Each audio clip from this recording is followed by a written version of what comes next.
Howdy, folks. I'm here with the infamous Baby Stick. Baby Stick. He's sitting off to my right here. Probably your left, because you'll be seeing it from the opposite direction of what we're seeing it. But,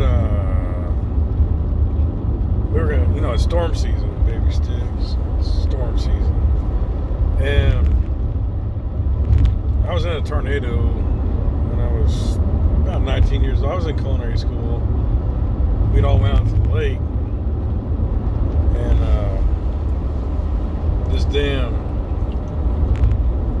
this buddy of mine I went to school with, he had a pretty fast boat. It was a normal day with some clouds around, but it wasn't like storming or nothing, It was just a nice, beautiful afternoon. Probably late May, right before summertime. We get out across there. We're skiing.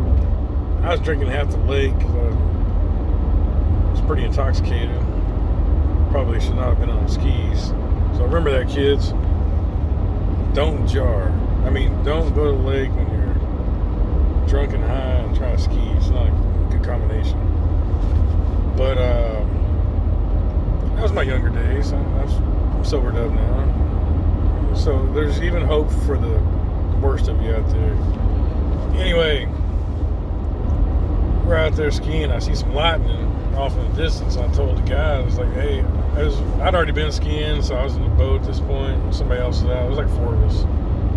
And I said, man, there's lightning over there, like right on the end of the lake. We need to get out of the water. And all of a sudden, it started lightning quite a bit, so we headed to the closest marina, which was like an offshoot way off in a cove. And this lake we were really familiar with, but I didn't know this marina even existed. We had parked at the big marina off Dowell Rock. And no, we parked away from that at the far marina. So it storms for a little bit, then it kind of has a break in the cloud, or a break in the storm for a second. My buddy Doug, he says, hey, let's make a run for it and try to get back to the car. It's like, I looked out, I was like, yeah, maybe, I guess we can make it. He's like, I got a fast boat. So we head out across there, and there's some railroad tracks you had to go under to get to the main body of the lake. Coming in was this old dude, this old geezer, he's out there fishing in a smaller flat bottom boat. He goes, don't go out there, don't go out there. I remember Doug saying, all right, we got a fast boat. We start hauling ass. And as we make the break into the main body of the lake, you can see the marina out there, the main marina of Dowell Rock. And I see the tornado funnel coming right for us, And it's like, I said, Doug, man, you better fucking step on it, man. Like, look. So we're hauling ass, and that thing's closing in on us like a direct hit. We're like, shit. So he whips the boat into the end of the marina sideways to break the speed, throws the rope around, puts a knot, and that damn tornado hit. I got underneath the chest. There was a chest, like I guess they had life jackets and shit in it, I got underneath that, and this dude Paul was like 6'5", big old guy. He lands on top of me, thankfully, and that thing hit. But it's an eerie sound when you hear the nails coming up out of the dam, ripping the top of the marina off. You hear them. You hear the nails being pulled and the metal taking off. There was a fan, like one of them big ceiling fan thing, or what do you call them, like a shop fan, anchored to the top. It comes down and hits Paul right in the back. Like an exhaust fan? Yeah, like a big old exhaust fan. It hits Paul in the back, and he's so big, it hit him in the back. Where I was, if he wouldn't have landed on me, it'd have hit me square in the head. It probably killed me. And luckily, I did throw a life jacket on real quick, just in case we got tossed off. You had a better chance of not drowning. It tore that marina all to hell.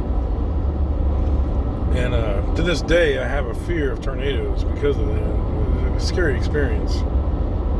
So Mrs. Chef, she's always fucking with me about, oh, you're scared of storms. I'm like, well, after you've been in a tornado and almost died, it's a whole different ball game.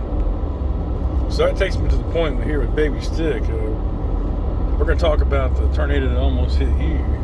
I mean, that was pretty close. Oh, yeah. See, I'm the management over here at the Mirror Lake RV Park in Coletta, Oklahoma. Right. And me and my buddies, we were outside, we were drinking beer. And now, mind you, this is about 11 o'clock in the morning. It was an early tornado. Yeah, it was an early tornado. We were outside drinking beer, and the skies were nice and beautiful, and then all of a sudden the storm's coming through, and I said, I'm gonna sit this one on out here. I'm gonna watch this come on in. Right. So I went and got my umbrella, got me a little chair, and I started sitting outside, and it started raining.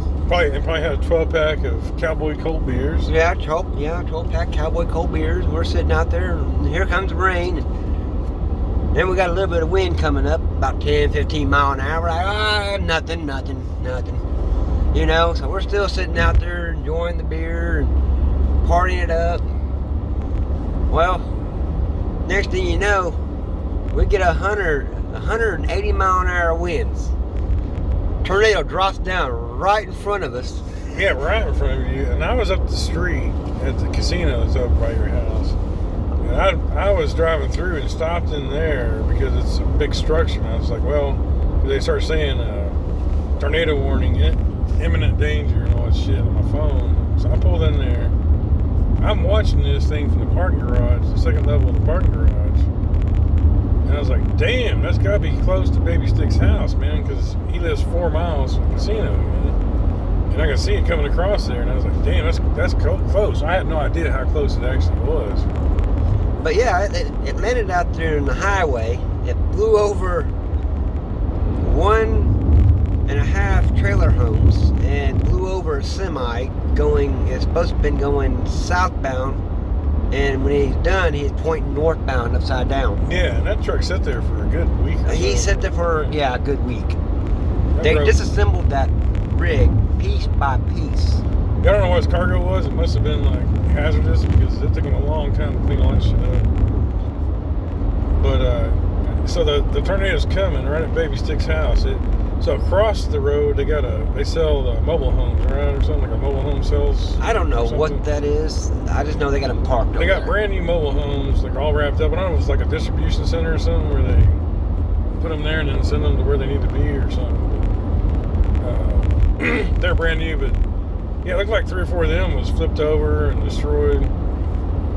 The semi was directly in front of your house, and you said that tornado just lifted right over your fucking place, huh? Basically, yeah. That's amazing. I mean, it missed us, but hit the semi and hit the mobile. That's what I'm saying. I mean, that's what, maybe 150 feet or something, like half a football field. Yeah. Or something? Yeah. I mean, it wasn't far at all. It wasn't far at all. But it was also a rain-wrapped tornado. Yeah.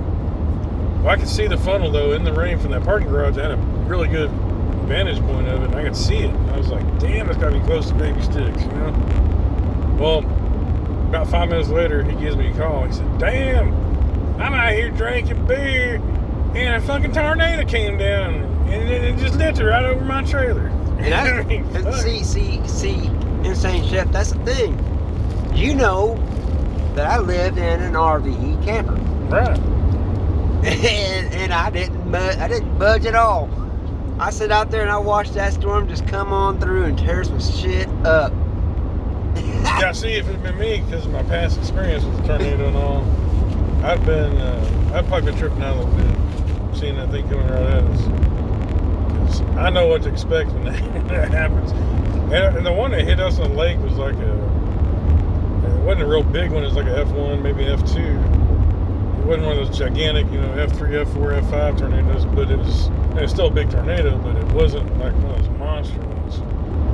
You get one of the monster ones that hits you, shit, man. You ain't nowhere to run. No, there ain't gonna be no way to run. You're gonna be going up. You might end up in Kansas.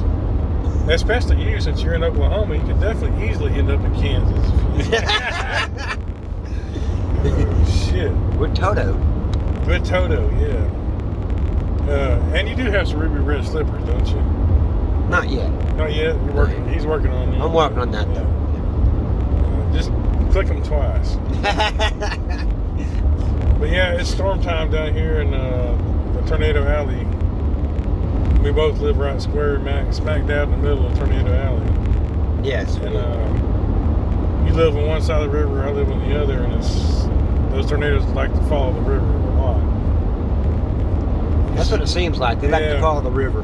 Well, I tell people too, I'm like, that river's there for a reason.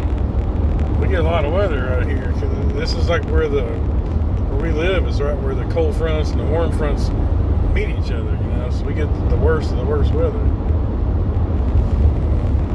The other night we had a tornado. I can't remember where that was. There was two over here. There was one in Oklahoma, one on my side of Texas. But they were good, 30, 40 miles away. They wasn't right on us this time. No, they weren't right on us. As a matter of fact, that storm cell that came through, we didn't get a drop of it. We didn't get no rain or no, nothing. it went it's weird because it kind of split. And one of the cells went out towards East Texas and one went up north of you. Wasn't that Thursday? Yeah, I think it was Thursday night. Maybe Wednesday, Thursday night? Something like that? Yeah, I think it was Thursday. I want to say. But we got lucky on that one. But it's the beginning of storm season, so right. There's a lot more to come. We got plenty more to come. And we were only halfway dug on the storm cellar, so I guess I need to get back on that at some point. Oh, speaking of storm cellars, over in Anna, or around Anna, what's that other town? Melissa? Yeah. I seen a storm shelter out of the ground just sitting there on a piece of property that no longer has a house existence anymore. Like they tore the house down. Well, you've been eating your Wheaties, we can go pick it up. But it's what you're wanting to do, the cement, and put down in the ground. Just drop it on the ground. Yeah. But I don't know if you can get in contact or reach somebody about it. Yeah, exactly. I know a guy that installs storm cellars and all, so he's got the crane and everything for it. Those things are heavy because they're solid concrete. Yes. They actually build them with hooks in them in the top where you can drop Pick it them down, up, drop pick it up. But yeah, I need to get one for sure. All right, well that's storm talk for today. Be safe. Be safe out there. Have a plan. If don't be like Baby Stick and just sit there and watch it. Yeah, that's not a smart idea because kind of dangerous. Yeah, it's very dangerous. You got lucky that it lifted right when it got to you. Those people in Ohio was not expecting a tornado outbreak like they got Thursday night or whatever night that was. That was actually, it was forecast to be here. That's why I was on high alert. You got to have some kind of plan, like getting a strong shelter, a bigger building that can withstand a tornado. And that one hit Dallas back in October a few years ago. It leveled a Home Depot. So I mean, even though you're in a big building, you're not necessarily safe. No. Especially with the bigger tornadoes, this is going to devastate the whole property. I mean, you get an F4, F5, it's going to level everything. It doesn't matter what you're in. But up here, I think the safest place you could be, because as far as structures, probably that gigantic casino that's over there. The bigger the building, the better chance you have of not completely leveling it. But it's still going to do a lot of damage. It's still going to do damage. The best place to be is underground. Underground in a shelter. But I'm not a mole or a snake, so it's hard to get underground. I mean, can you imagine it would wipe me out? All that'd be left was moles and snakes. And they'd be feasting off cow parts and shit for days. What about the frogs? The frogs, yeah. The frogs would definitely be okay. I mean, they might get lifted up and all, but the frogs are pretty, resilient. I've seen frogs get stepped on, kids throw them in the air, and they just hop on along. So they'd probably be fine. They got sucked up, 30,000 feet in the air and drop back down. Yeah. Anyway, a frog has a much better chance on a tornado than a human does on a Boeing plane right now.